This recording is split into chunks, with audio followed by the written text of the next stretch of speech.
Good afternoon, Madam Deputy President, and to the fellow senators. Today we gathered here to actually debate and not just to rubber stamp, the resolution before us, which seeks to borrow the amount of $30 million US dollars, or the equivalent of 81 million EC dollars, to finance capital or current expenditure for the COVID response, recovery, and resilience development policy program. That's the equivalent of 81.5 million US dollars. I would like to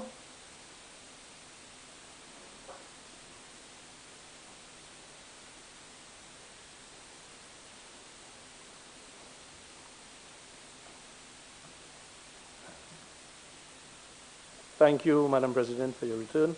It saves me the labor of having to substitute the Deputy President so many times in my presentation.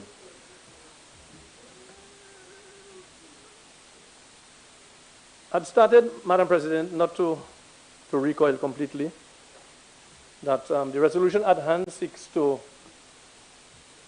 borrow 81.5 million EC dollars. I will piggyback on what my fellow Senator Gibeon has outlined this morning, and I will go into a little more detail, which serves the purpose of expanding a little later. Fellow Senator reported that we have, at least since I've been in this honorable chamber, we have borrowed the amount of pretty close to $321 million EC. I want to be specific as far as what this borrowing was designated for. In July 2020, we borrowed an amount of 10.7 million US dollars, equivalent of 29 million EC. This was for the emergency response support loan. That was from the CDB. In August,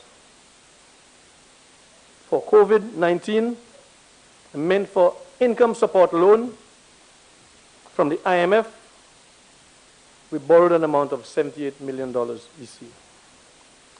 For COVID-19 on September 22nd, 2020, for the purposes of health system strengthening project, we borrowed an amount of 20 million EC dollars, equivalent of 54 million. And again on November 26, Madam President, 2020, for COVID-19, we borrowed another 54 million EC, and that was for COVID response. That was authorized by statutory instrument number 194 of 2020.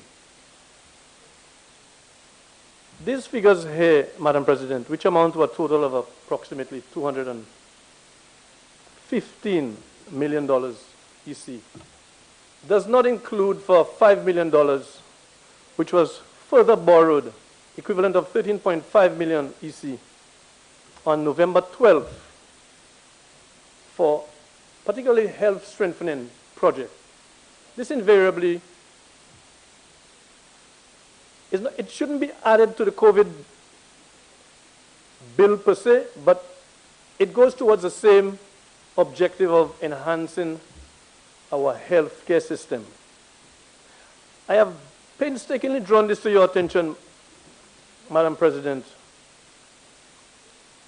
particularly because that overall, when you look at borrowing, we seem to miss a small but important detail. The total amount inclusive of today's borrowing of $81.5 million, it adds up to a little over 300 million. What that does, Madam President, is that on our needle of debt, we have to consider that the debt to GDP ratio. And this must fast be approaching in the range of 92% of our GDP.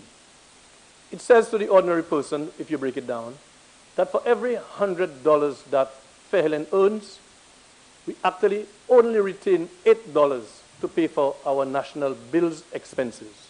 So this means that if we are not at the precipice, Madam President, we may very well be pushed over. We had a little bit of an emotional presentation by two of the members on the opposite side.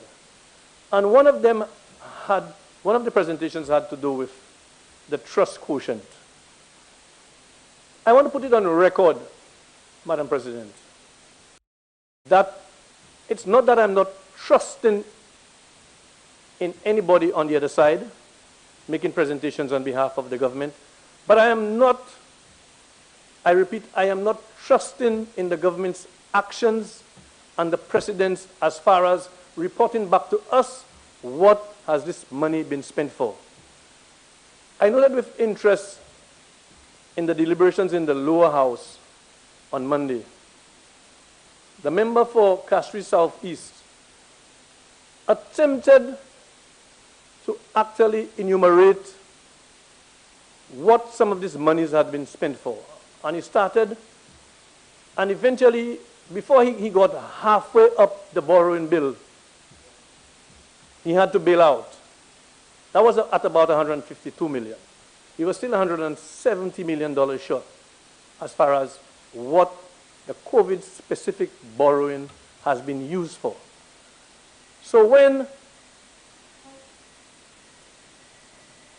the honorable leader for government business would say that you don't trust the government, everything we come here to borrow and it's for you and you're suspicious, it's because there's no accountability. The government, on the other side, is very adept at conducting these forensic audits, technical audits, feasible audits, financial audits. I think it is in order for us to ask for an audit regarding expenditure of COVID monies to date. It's like you have a son. His name is Jack John Allen. And you say to him, listen, I am giving you an allowance for the week, $5. Midway during the end of before the end of the week, he comes back to you and he says that, Mommy, Daddy, I don't have any more money. But it is natural for you to ask him, what did you spend the money on? What did you do with the money that I gave you? Before you can justify asking me another sum of money. So, Madam President, I regret to have to opine that this current administration has fallen well short in the administration of the COVID response, the COVID pandemic. And I'll tell you why. It's not because I just want to give you a failing grade, and it's because I'm on the other side of the fence. I do not want to rehash the element of testing. But there's been an actual decline in testing since we came to this honorable chamber. And at the end, when the session is for the rebuttal, I anticipate that the honorable Senator, through you, Madam President, will actually clarify this position. And I ask the question, the decline in the testing, is this because there's been a shortage or a deficit of the chemical reagents? Is it because it's a shortage, overwork of manpower? Is it a shortage of equipment? But there's been a decline in testing. So if we have to stand here and sanction the borrowing of another $81.5 million, we have to know, where do we go from here? Are we to expect a better testing regime so we can get rid of the problem once and for all? I am very sure that members in this honorable house all of us, we were very encouraged when we heard that there is a program at VG where the rapid antigen test will be used, and persons can go there and be tested. But what has happened to this program since? It seemed to have fallen by the wayside, or am I missing something?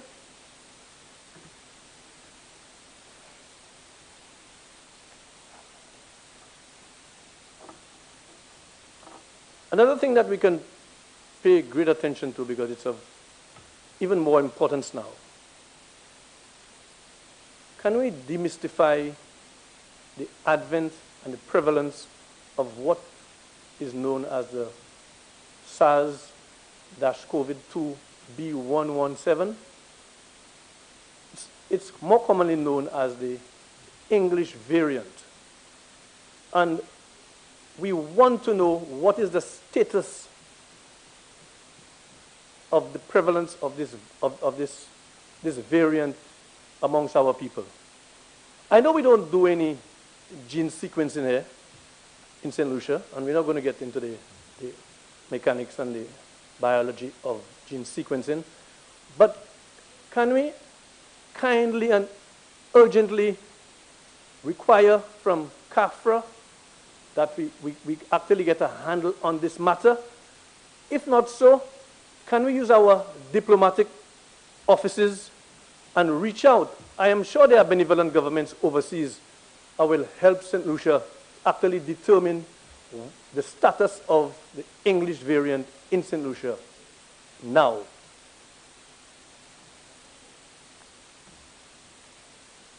What also is the status of the management of our public quarantine facilities?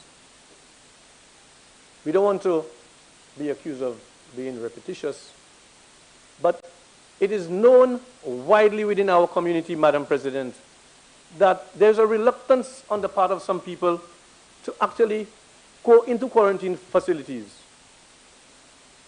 That is unfortunate, and that is dangerous. One school of thought is that a suggestion came up. It has been put into other jurisdictions. They actually have undertaken in St. Vincent to use public schools who are actually which are actually closed at the moment. We use them for quarantine as quarantine holding facilities. Because we cannot afford, Madam President, we cannot afford, even at discounted rates, we cannot afford to rent hotels for the purposes of quarantine facilities. This cannot work. Admittedly, we just heard from the leader of government business that the coffers are dry. Nous pas ni l'argent. So let us reset our buttons and let us try to see if we can do it a little differently, albeit with the cooperation of the all-in concept. Let us try to explore different possibilities. Let us listen. Let us do more testing. I do not want to be admonished for, for repeating, but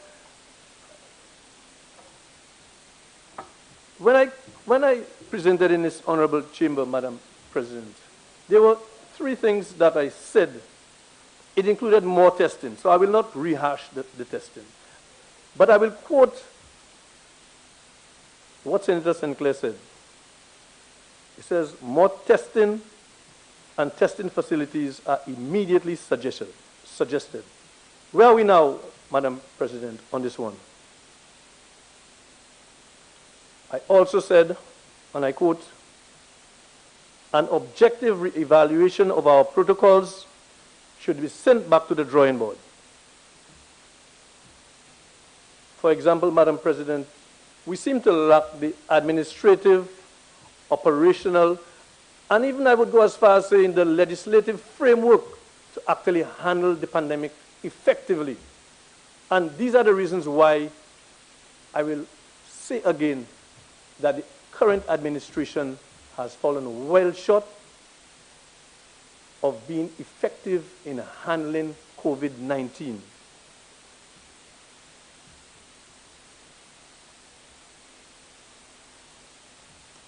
I also said during that presentation, a concerted and colorblind effort is to be directed at seriously alleviating economic hardship and hunger in our country.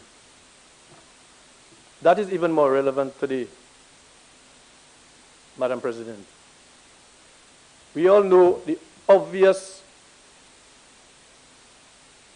requirement for income support, assistance, and help. Doesn't matter what name we give it. We can call it recovery, we can call it resilience, rehabilitation, we can call it plainly help. But in our country, Madam President, we need help. So play, Makamado. Please help the people. As we speak, Madam President, allow me to share the latest available statistics on the state of affairs, not within the wider world, but just within a subgroup that we have at the OECS, inclusive of St. Lucia, obviously, St. Vincent, Dominica, Grenada, Antigua, St. Kitts and Nevis, Anguilla, and Montserrat. I will give you some figures from that particular grouping. Out of a total of 565,682 positive cases, St. Lucia accounted for 3,149 of these cases. By doing the maths, this is 55.4% of these positive cases as a group. The more sobering number of deaths, which I'll not labor on, Madam President, out of 56 deaths in that subgrouping, St. Lucia had 34. You do the maths and you get 61%. If you look at St. Lucia vis-a-vis the group as a whole, St. Lucia with a population of 184,174 out of 652,295 gives you a percentage rating of 28%. So look at 28% ranking. We carry a weighting of 28%, but yet we reflect 55.4% positive cases and 61% of deaths. So, Madam President, I am contending that we must do better. In addition, there are two additional suggestions that I will humbly make. One, exploring the possibility of increasing the ICU beds. I stand corrected, but if our standing of ICU beds available is at 3, it would be advisable to try to increase that number to 10. And I don't know, and I'm not casting any aspersions there, I don't know if because of this, the report at the end of every day says that we have 2 critical cases. So rain, sunshine, Monday, Tuesday, Thursday, we have 2 critical cases. But even with 3, if that's the actual number of ICU beds, do we envisage that we will not be in an unfortunate position to actually have all 3 beds occupied and maybe even needing a 4th and a 5th? So that, Madam President, is serious business. We need to look at this critically.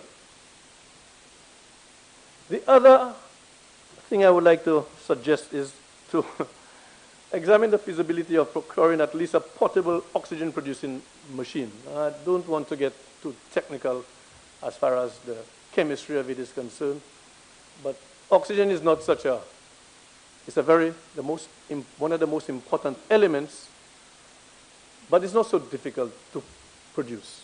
And industrial production of oxygen, we can do in 2 ways. And forgive me,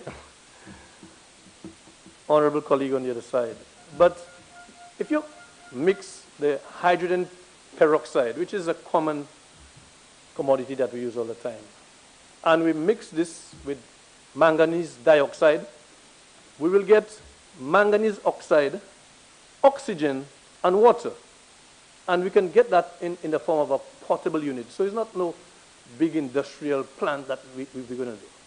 The other way of producing oxygen would be simply passing an electric current through water, H2O.